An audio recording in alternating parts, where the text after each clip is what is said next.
Okay, now let's get to brass tacks. What did I really do that made me feel safer sailing to Catalina? Well, first and foremost, I bought a life raft. I know my life raft is not a U.S. Coast Guard sanctioned raft, but our follow boat had a dinghy that was, so I figured that as long as I could get out of the water in my boat, if it sank, we'd be able to suffice with Michael's dinghy. Mainly the lifeboat was for getting to the island when we arrived. As I mentioned before, there's a ferry, but for $3 each way. It'll take you to the island, but it gets pretty expensive. And it wasn't hard to row up to the dinghy dock and tie up. When you tie to the dinghy dock, give your boat 6 feet or so of extra rope from your knot at the dock so that other boats can tie in as well. If you don't, someone else will do it for you. It gives the dock more space for more boats. Second, think safety. If your boat does go down, make up a ditch bag, something that will float on its own while filled with its contents. I sewed up my own out of packing foam and some rubberized tarpaulin material. It looks like heck, but it'll float pretty well with its contents. Inside the ditch bag, I put an air horn, a flare gun, one of those mirrors with the circle in the middle of it, a chart of the waters that I sail in, a mini compass, glow sticks, a first aid kit, a water bottle, and a whistle. I have a handheld VHF radio that is also my GPS and emergency beacon. It floats and it's waterproof. I highly recommend a handheld VHF when sailing. My boat originally never had any electronics on it, but my best friend and I wired it up with running lights, a solar panel, and a charger, a gel-celled closed battery, long-range VHF radio, and a cabin light that you saw in the last video at the very end. The interior of my boat doesn't have a lot of room, so a sink, a toilet, a stove, they all had to be small or non-existent. The toilet was a water bottle, the sink, the ocean, the stove, a little camp stove with a gas bottle, and the ignition just a button on the side of the stove. Third, double up on everything. Again, my boat is small inside and out, so I bought a bigger gas tank for storing gas as well as using it.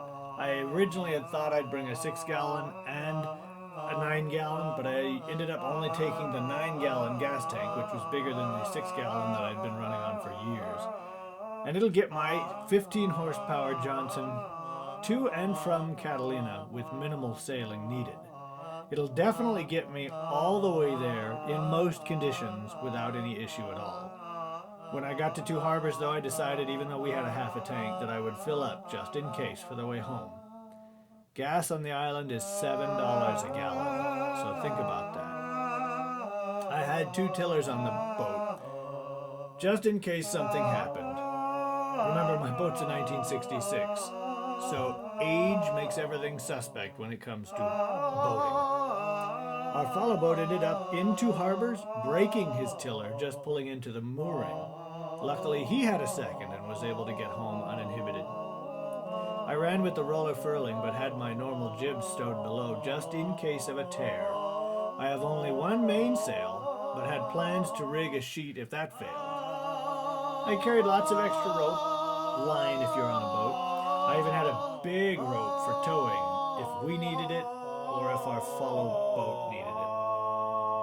We carry many floating devices aboard, outside of our life jackets, of course. We sit on West Marine floating seat cushions. There's 4 of them. And then I have a couple of older seat cushions from the boat's original owner that I resewed with enough strength to be tied to a rope and pulled on by someone on board while the person in the water holds on in the event of a man overboard. I carry many extra parts in a toolbox. Extra turnbuckles, thimbles, hand crimps, the crimping tool, bolt cutters. You always have to be prepared. Remember, my boat is small, so if I carry these items, you probably should too. Fourth, plan for the long haul. Though my boat probably couldn't handle weather requiring it, have a sea anchor on board. It's there in case I want to fish, but would probably help if I'm out of fuel and have no other propulsion to keep me into the waves, and steady enough for the Coast Guard or other rescue assistance to get me. Bring lots of water and food items that can be stowed without ice in case you're out for longer than expected, notably Gilligan. This is us in the dinghy being towed back to our boat with my 15 plus, well, more like 30-year-old motor that hasn't ever run until recently. Sunscreen. Wear it and bring lots of it.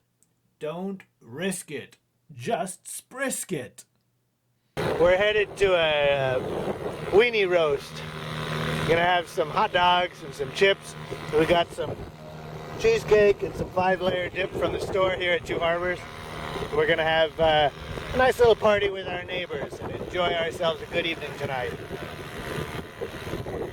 And finally, fifth, when you arrive in Avalon, just outside the harbor on Channel 9, call the harbor boat and ask permission to moor.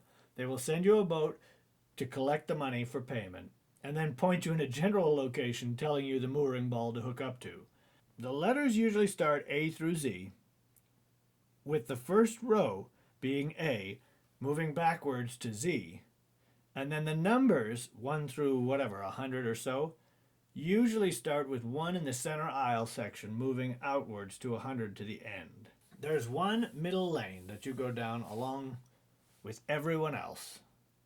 So be careful for other boats, and especially other dinghies. We're coming! I hope this helped some, and there'll be more information in the next video. This is all 3 boats lined up next to each other. There's my MacGregor Venture 21, Coronado 27,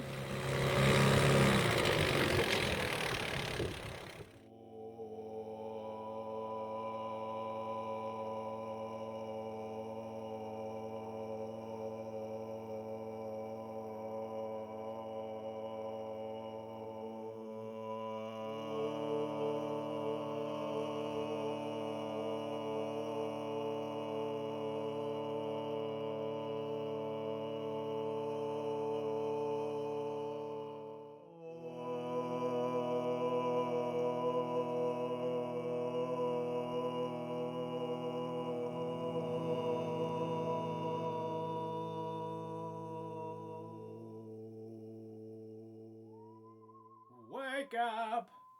It's time to go now. You know you got to get back to work. Wake up! It's time to head out. Don't even look back. I'm always here. Fill up your stomach for the long journey. You never know what might come your way. There could be monsters, there could be mermaids.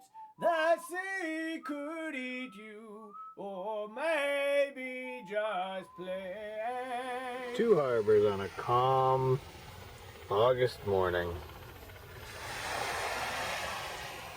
This is August the 29th, 2013. There's a tall ship in the background.